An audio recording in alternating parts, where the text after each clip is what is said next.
Hello and welcome back to my channel. My name is Elise if you're new here. Today I've got some examples of clean and simple Christmas card ideas that you could mass produce. So we're going to be creating two styles of cards today. All of these cards feature the new release from Waffle Flower Crafts. Here is the first project that we are going to make. It's the simple kind of candy cane looking Merry Christmas card. This is using the new angled stripe cover plate die. I've die cut it from some white cardstock, and I've got my card base here, which is also white, and it's Gina Classic Crest Solar White 110 pounds. And I am just coating this liberally with my tape runner. And I've die cut that same cover plate die from some red cardstock. This is a nice bright red cardstock. And I am just going in and sliding in these pieces, pressing them down to make sure that they stick to that tape runner. Now, of course, this card does require quite a bit of die cutting. But I do feel like overall this was pretty quick to make and you could easily mass produce these. I have got the die cut from this Merry Christmas. It's a combo Stampin' die, but I'm just using the die here. The shadow layer is from a glitter cardstock, and the red Merry Christmas is the same colored cardstock that I used on my kind of candy cane stripe. Just going in with some liquid glue and dotting that down. I'm going to take these EK Success tweezers. They're kind of cool because it's reversed.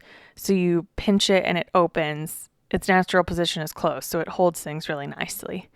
And I'm just going to go in and place that down. And then don't forget to get the little dot on the eye. So I just used some liquid glue and added that on right there. Other than that little eye, that Merry Christmas is all one die. So it'd be really easy to put that on. Just using some foam tape here to pop up my sentiment. I'm going to go ahead and grab my T-square ruler to make sure that I get this on straight and place that down. This is just a really classic Christmas card with the red and white stripes and the sparkle glitter cardstock, just adding a little something special.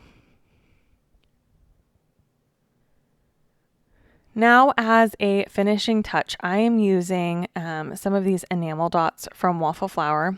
This particular pack is a white and clear pack, but they have these in a ton of different color varieties.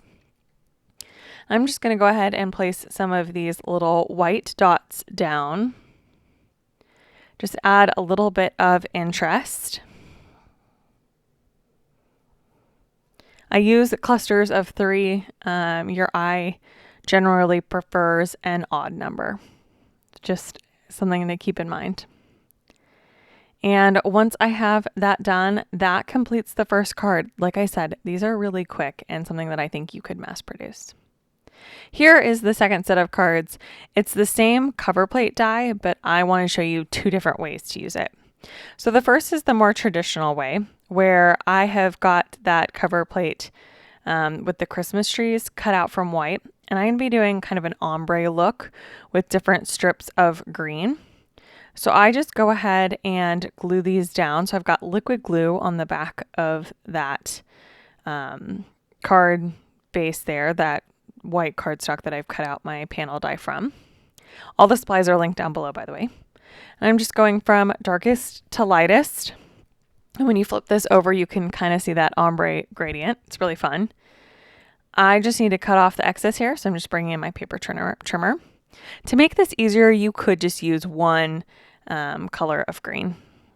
Now for my second card, I wanted to do, there's a sentiment that says merry and bright, so I thought it'd be really, really fun to use this piece of rainbow paper from JJ's Rainbow Paper Pack. And all of these cover plate dies are meant to be layered with that pattern paper collection. Also for the holidays, there is a Christmas stripe variety, which would also be really, really fun. And you could get a similar look like I got with those trees, but just with that paper instead of cutting up your cardstock into stripes. Just making sure that that is straight, and then once again, I'll cut off the excess. So you can see here is that sentiment set that has that Merry and Bright, but there's a ton of other holiday sentiments. And this is from the Big Dots holiday sentiment. And I've got some of these classic frames die cut out from craft cardstock. These are from a previous Waffle Flower release, but I love them and use them all of the time. So I am just going to go ahead and do some white heat embossing onto these little craft pieces. You could definitely do these in other colors. For the green, you could do this in green. And for the rainbow color, you could pick a color of the rainbow, but I thought the craft was nice. Because I'm doing some heat embossing, I've used my anti-static powder tool, some Versamark ink, and then I will be using white embossing powder from Hero Arts.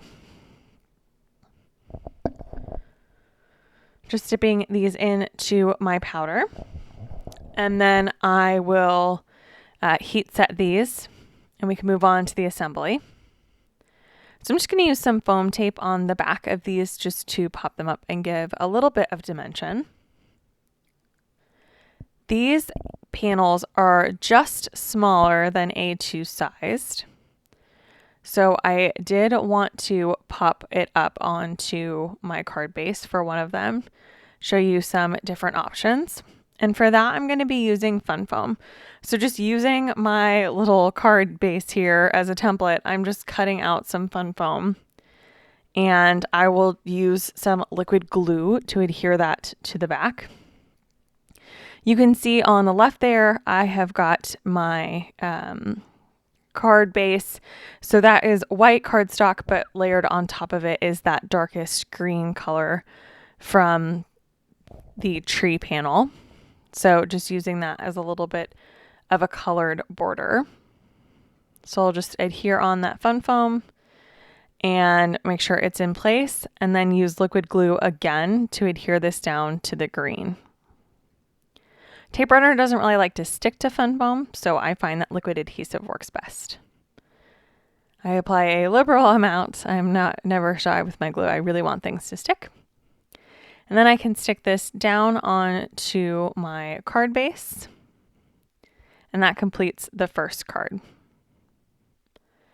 Now here on the second card, I just am going to go ahead and glue it straight down to the card base. Easy peasy.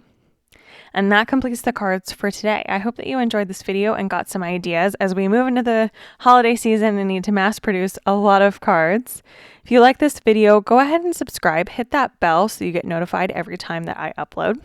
Give this video a thumbs up if you liked it, and I will catch you in the next one. Thank you so much.